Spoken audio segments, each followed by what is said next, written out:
أعوذ بالله من الشيطان الرجيم.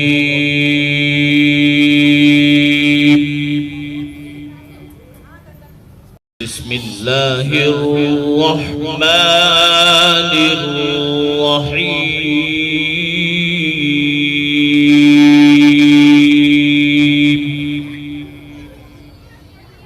بسم الله الرحمن الرحيم.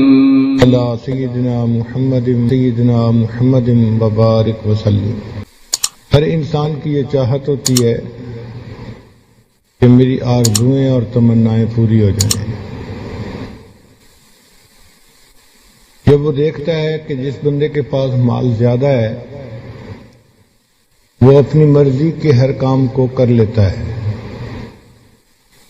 تو انسان مال کمانے کے پیچھے پاگلوں کی طرح لگ جاتا ہے، خود بھی کمانے میں اور اپنی اولاد کو بھی اسی راستے پہ لگا دیتا ہے. بزنس مین ہے تو اولاد کو بھی بزنس میں ساتھ لگا لیتا ہے. فیکٹری اونر ہے تو اپنی اولاد کو بھی فیکٹری چلانے میں لگا دیتا ہے. حتیٰ کہ چھوٹے بچوں کو وہی مضامین پڑھاتا ہے جن سے بعد میں وہ اچھی جاب کر سکیں اور مال کما سکیں. گھر کے ہر فرد کو مال کمانے کے لیے تیار کیا جاتا ہے، حتیٰ کہ گھر کی عورتوں کو بھی ایسی تعلیم دی جاتی ہے کہ ضرورت پڑنے پہ وہ بھی جاب کر سکیں اور پیسہ کما سکیں. تو وقت کے ساتھ ساتھ پیسہ کمانا گویا بندے کا مقصد بن جاتا ہے، اور یہ بہت بڑی غلط فہمی ہے، کیونکہ پیسہ زیادہ ہونے سے انسان کی آرزوئیں پوری نہیں ہوتی. پیسے سے انسان کتاب تو خرید سکتا ہے، علم تو نہیں خرید سکتا. دوائیں تو خرید سکتا ہے، صحت تو نہیں خرید سکتا. پیسے سے انسان اچھے کپڑے تو خرید سکتا ہے، خوبصورتی کو تو نہیں خرید سکتا. پیسے سے انسان دوسرے کی خوشامد کو تو خرید سکتا ہے، کسی کے دل کی محبت کو تو نہیں خرید سکتا. تو پیسے سے ہر چیز تو نہیں خریدی جا سکتی. اس لیے جن کے پاس پیسہ جتنا زیادہ ہوتا ہے آپ دیکھیں گے کہ وہ اتنا پریشان زیادہ ہوتے ہیں. پیسہ آتا ہے تو اپنے ساتھ وبال بھی لے کے آتا ہے. کبھی اولاد نافرمان، کبھی بیوی نافرمان، کبھی صحت کی مشکلات، کبھی اور اسی قسم کے مسائل، اور پھر دل بے چین رہتا ہے. چنانچہ پچھلے دنوں ہمارے ایک ساتھی نے مجھے ایک ڈاکومنٹ پرنٹ کر کے دی کہ دنیا کے 22-23 وہ بندے جو سب سے زیادہ امیر سمجھے جاتے تھے، جو بلینر تھے، ملینر کی بات نہیں ہے، بلینر تھے، ان کا انجام کیسا ہوا. تو میں پڑھ کے حیران ہوا کہ ان 22-23 میں سے کوئی 18-20 نے تو خودکشی کی. سارے کے سارے ڈپریشن کے مریض. ان کو ہاسپٹل داخل کروایا گیا، ان کے ساتھ پاگلوں والا جو ہے نا وہ معاملہ کیا گیا. میں حیران تھا کہ ان لوگوں کے پاس مال و دولت کے اتنے خزانے ہیں، پھر کیوں پریشان ہیں؟ تو لکھا ہوا تھا کہ ان کے دل میں سکون نہیں تھا، پریشانی تھی. تو جو دنیا کے سب سے امیر لوگ ہوں ان کے دلوں میں اگر یہ پریشانی ہے تو اس کا مطلب یہ کہ سکون مال و دولت سے خریدنے والی چیز نہیں ہے. یہ عجیب بات ہے کہ ہم لوگ سکون حاصل کرنے کی نیت سے ہر وہ کام کرتے پھرتے ہیں جو انسان کو بے سکون بناتا ہے. یہ غلط فہمی ہے ہماری.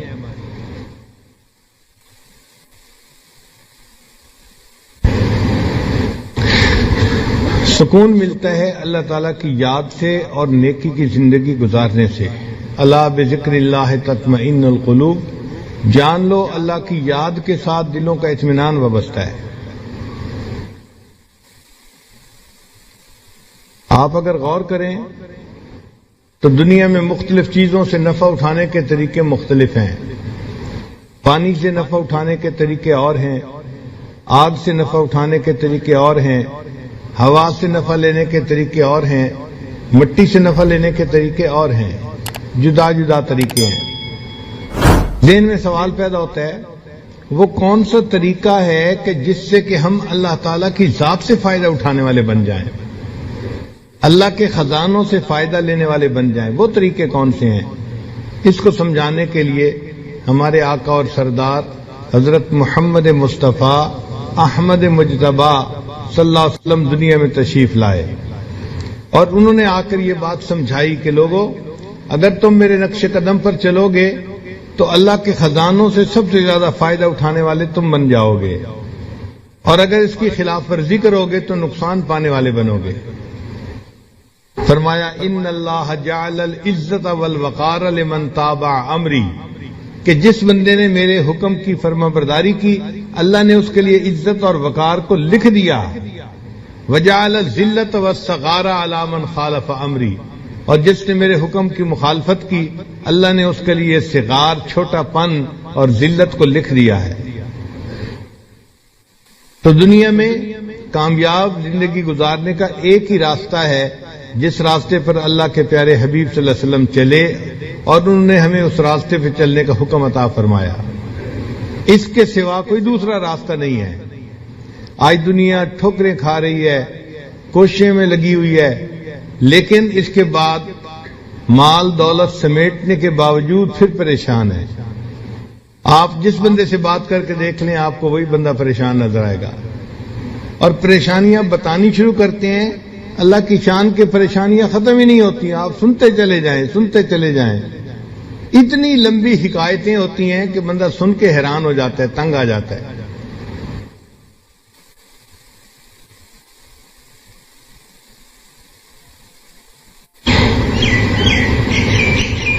کوئی ایسا طریقہ جس سے کہ ہماری دعائیں قبول ہوں، ہماری نیک مرادیں پوری ہوں، اور ہمیں دنیا میں عزت ملے، لوگوں سے محبت ملے، وہ طریقہ نبی علیہ الصلوۃ والسلام کو بتایا ہوا راستہ ہے۔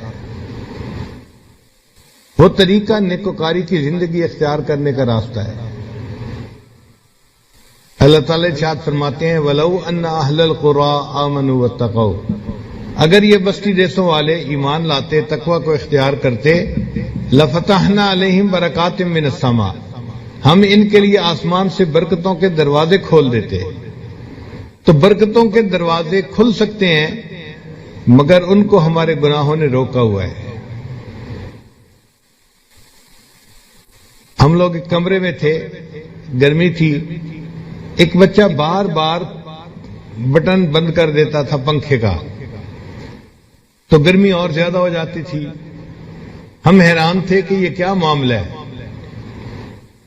تو مجھے اس دن خیال آیا کہ بالکل اسی طرح اللہ تعالیٰ نے تو ہمارے لیے عزت اور رزق کے دروازوں کو بنایا ہے، ہم ان گناہوں کے ذریعے سے اس کے آف بٹن کو دبا دیتے ہیں اور وہ دروازے بند ہو جاتے ہیں، اور بجائے رزق میں انسان کو سکون ملنے کے الٹا پریشانی ملتی ہے۔ اس لیے اللہ تعالیٰ فرماتے ہیں کہ جو بندہ میری یاد سے آنکھ چرائے گا فَإِنَّ لَهُ مَعِيشَةً ضَنْكَا، ہم اس کی روزی کو تنگ کر دیں گے۔ اچھا، روزی کو تنگ کرنے کا کیا معنی؟ کہ پریشان ہی ہوگا روزی کی طرف سے۔ آپ دیکھیں یہ جو بڑے بڑے کاروباری لوگ ہوتے ہیں یہ الٹا اور پریشان ہوتے ہیں۔ کیا وہ جی 2 کنٹینر وہاں بھیجے تھے وہ رک گئے، 1 کنٹینر یہاں بھیجنا تھا رک گیا، فلاں کام ایسے نہیں ہوا، فلاں کام ایسے نہیں ہوا، ان کے پیسے پھنسے ہی رہتے ہیں۔ فلاں نے اتنے پیسے دینے تھے وہ دے نہیں رہا، تو پریشان ہی ہوتے ہیں پیسے کے پیچھے۔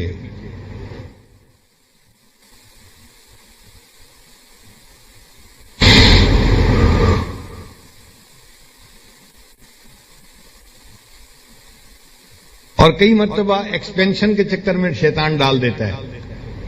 اچھی بلی فیکٹری تھی، چلا رہے تھے، مزے کی زندگی گزار رہے تھے، ذہن میں خیال آیا ہم اس کی کیپیسٹی کو بڑھا لیں۔ اب کیپیسٹی بڑھانے کے لیے کبھی تو بینک سے لون لیا، کبھی لوگوں سے لون لیے. اب وہ لون ایسا ہوتا ہے کہ اس کو واپس پے نہیں کر سکتے تو پریشان.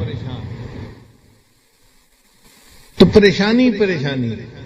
پیسہ ہے لیکن ساتھ پریشانی بھی ہے.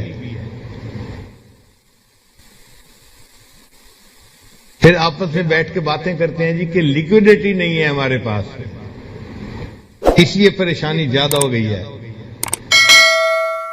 پیسہ ہوتا ہے بینکوں میں ہوتا ہے، پیسہ ہوتا ہے کاغذوں میں ہوتا ہے، ہاتھ میں ان کے نہیں ہوتا.